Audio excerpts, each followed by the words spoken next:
نحمدہ و نصلی علی رسول الکریم اما بعد اعوذ باللہ من الشیطان الرجیم بسم اللہ الرحمن الرحیم ان المتقین فی جنات و نعیم فاکہین بما آتاہم ربہم ووقاہم ربہم عذاب الجحیم کلوا واشربوا ہنیئا بما کنتم تعملون متکئین علی سرر مصفوفۃ وزوجناہم بحور عین والذین آمنوا واتبعتهم ذریتهم بإیمان الحقنا بهم ذریتهم وما آلتناهم من عملهم من شیء کل امرئ بما کسب رہین۔ ابھی آپ نے سورۃ طور کی آیت 17 سے 21 کی تلاوت سماعت فرمائی۔ ان آیتوں کا ترجمہ اور تفسیر اس طرح ہے۔ ان المتقین فی جنات و نعیم، آیت 17، فاکہین بما آتاہم ربہم ووقاہم ربہم عذاب الجحیم، آیت 18، کلوا واشربوا ہنیئا بما کنتم تعملون، آیت 19، متکئین علی سرر مصفوفۃ وزوجناہم بحور عین، آیت 20۔ ترجمہ: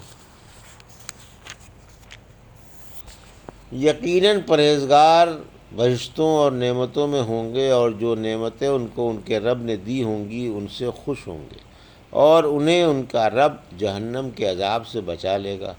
مزے سے اپنے عملوں کے بدلے کھاؤ پیو۔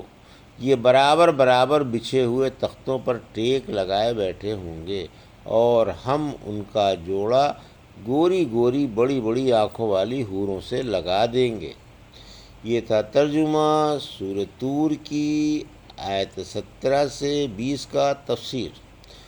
آیت 17 و 18، خوش نصیبوں کا بیان۔ یہاں خوش نصیبوں کا بیان ہے کہ یہ جہنم کے عذابوں سے جو بدبختوں کو ہو رہا ہوگا محفوظ ہوں گے، جنت کی بہاروں میں موج اڑا رہے ہوں گے، اور اس کی بہترین اور طرح طرح کی نعمتوں سے فائدہ اٹھا رہے ہوں گے۔ طرح طرح کے کھانے، وضع وضع کے مشروب، قسم قسم کے لباس، رنگ برنگ کے مکانات اور نو بنو کی سواریوں میں جو اللہ کی دی ہوئی نعمتیں ہیں محفوظ ہو رہے ہوں گے۔ انہیں جہنم کے عذاب سے محفوظ رہنا بھی ایک مستقل نعمت ہے۔ پھر جنت کی بہاریں اور سونے پر سہاگا ہیں جن کو نہ آنکھوں نے دیکھا، نہ کانوں نے سنا، اور نہ دلوں میں کھٹکا گزرا۔ آیت 19، یعنی یہ تمہارے عملوں کا صلہ ہے، اب جنت میں مزے سے کھاؤ پیو، موج اڑاؤ اور آرام سے رہو سو۔ سورہ حاقہ کی آیت 24 سے فرمایا، یعنی تم نے گزرے ہوئے زمانے میں جو اچھے عمل کیے تھے ان کے صلے میں مزے سے کھاؤ پیو، جنت میں تمہارے لیے نفیس و لذیذ چیزیں مہیا ہیں، ان سے خوب موج اڑاؤ۔ یعنی یہ بہاریں، یہ نعمتیں اور یہ لذتیں اللہ نے اپنے فضل و احسان سے تمہارے نیک عملوں کی وجہ سے تمہیں عطا فرمائی ہیں۔ آیت 20، یعنی آراستہ و پیراستہ اور جڑاؤ تختوں پر کمال بے فکری سے ٹیک لگائے ہوئے آرام سے بیٹھے ہوں گے۔ رحمت عالم صلی اللہ علیہ وسلم نے فرمایا، جنتی کو جنت میں ٹیک لگائے ہوئے آرام سے بیٹھے 40 سال گزر جائیں گے، انہیں ہلنے جلنے کی ضرورت ہی نہ ہوگی، اور نہ ایک وضع پر بیٹھنے سے وہ اکتائے جائیں گے۔ جس چیز کو دل چاہے گا وہی موجود ہوگی۔ آنکھوں کی ٹھنڈک اور اس کی لذت آنکھوں کے سامنے ہوگی۔ سلیمان بن مغیرہ رحمۃ اللہ علیہ کہتے ہیں کہ ہمیں یہ خبر پہنچی کہ جنتی کو جنت میں ٹیک لگائے 70 سال گزر جائیں گے، اس کے پاس اس کی بیویاں، خدمتگار اور ہر طرح کی نعمتیں اور عزت کی چیزیں ہوں گی۔ پھر جب 70 سال کے بعد دوسری طرف نگاہ جائے گی تو وہاں اور ہی کچھ نظر آئے گا۔ ادھر بھی حوریں منتظر ہوں گی جن کو پہلے نہیں دیکھا تھا، وہ کہیں گی اللہ کا شکر ہے ہماری جانب بھی آپ کی توجہ ہوئی۔ پھر فرمایا کہ ہم نے ہم ان کو جنت میں خوبصورت خوبصیرت گوری گوری اور بڑی بڑی آنکھوں والی حوریں دے دیں گے، جو ان کی ہر طرح کی دلجوئی کریں گی اور ہر وقت ان کی خاطر تواضع کرتی رہیں گی۔ حوروں کا بیان جگہ جگہ تفصیل سے گزر چکا ہے۔ والذین آمنوا واتبعتہم ذریتہم بإیمان الحقنا بہم ذریتہم وما آلتناہم من عملہم من شیء کل امرئ بما کسب رہین۔ آیت 21۔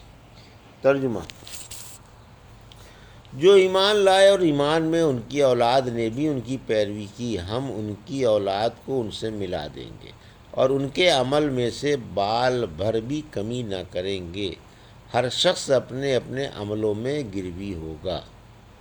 یہ تھا ترجمہ آیت 21 کا۔ تفسیر آیت 21: کم مرتبے والا مومن، کم مرتبہ اولاد مومن ماں باپ کے مرتبے تک پہنچ جائے گی۔ یعنی اگر ایمان والوں کی اولاد نے ایمان میں ان کی پیروی کی تو اللہ اپنے فضل و کرم سے انہیں بھی ان کے ماں باپ کے مرتبے تک پہنچا دے گا، گو ان کے عمل جیسے ان کے عمل نہ ہوں، تاکہ ماں باپ انہیں اپنے مرتبے میں دیکھ کر خوش ہوں، ان کی آنکھیں ٹھنڈی ہوں اور اولاد بھی اپنے بزرگوں کو دیکھ کر حشاش بشاش رہیں۔ یعنی کم عمل والی اولاد کو کامل والے بزرگوں کے مرتبے تک پہنچا دیا جائے گا اور ان بزرگوں کے عملوں اور مرتبوں میں کمی نہ کی جائے گی۔ اللہ نے اولاد کو اپنے بھرپور خزانوں میں سے دے دیا، اسی وجہ سے فرمایا کہ ہم ان کے اولاد کو ان سے ملا دیں گے، مگر ان کے عملوں میں سے کچھ کمی نہ کریں گے۔ ابن عباس فرماتے ہیں اللہ مومن کی اولاد کے درجے بلند فرما دے گا جب وہ عمل میں ماں باپ سے کم ہوگی، تاکہ انہیں دیکھ کر مومن کی آنکھیں ٹھنڈی رہیں۔ پھر یہ آیت پڑھی، یہ مومن کی وہ اولاد ہوگی جس کا ایمان پر خاتمہ ہوگا۔ اگر ان کے باپوں کے مراتب ان کے مراتب سے بلند ہوں گے تو یہ اپنے باپوں کے ساتھ ملا دیے جائیں گے اور باپوں کے عملوں کے ثواب میں کمی نہیں کی جائے گی۔ ایک حدیث میں ہے جنتی جنت میں داخل ہو کر اپنے ماں باپ اور بیوی بچوں کے بارے میں پوچھے گا، کہا جائے گا کہ وہ تمہارے مرتبے تک نہیں پہنچے۔ عرض کرے گا کہ اے اللہ میں نے اپنے اور ان کے لیے عمل کیے تھے۔ اللہ حکم فرمائے گا اچھا انہیں اپنے ہی پاس بلا لے۔ پھر ابن عباس نے یہ آیت پڑھی، مومن کے چھوٹے بچے بھی اپنے باپوں سے ملا دیے جائیں گے۔ اللہ کے عدل کا بیان۔ پھر فرمایا کہ ہر شخص اپنے عمل میں گروی ہے۔ یہاں عدل کی خبر دی ہے چونکہ مقام فضل کی خبر دی گئی تھی کہ اللہ اپنے فضل سے ایماندار اولاد کو باپوں کے بلند درجے تک پہنچا دے گا، جس کا سبب کوئی عمل نہ ہوگا بلکہ محض اللہ کا فضل و کرم ہوگا۔ تو مقام عدل کی بھی خبر دی گئی کہ کوئی کسی کے گناہ میں نہیں پکڑا جائے گا، یعنی ہر شخص اپنے عملوں میں گرفتار ہوگا، کسی غیر کے گناہ اس پر نہیں لادے جائیں گے، خواہ وہ غریب باپ ہو یا بیٹا۔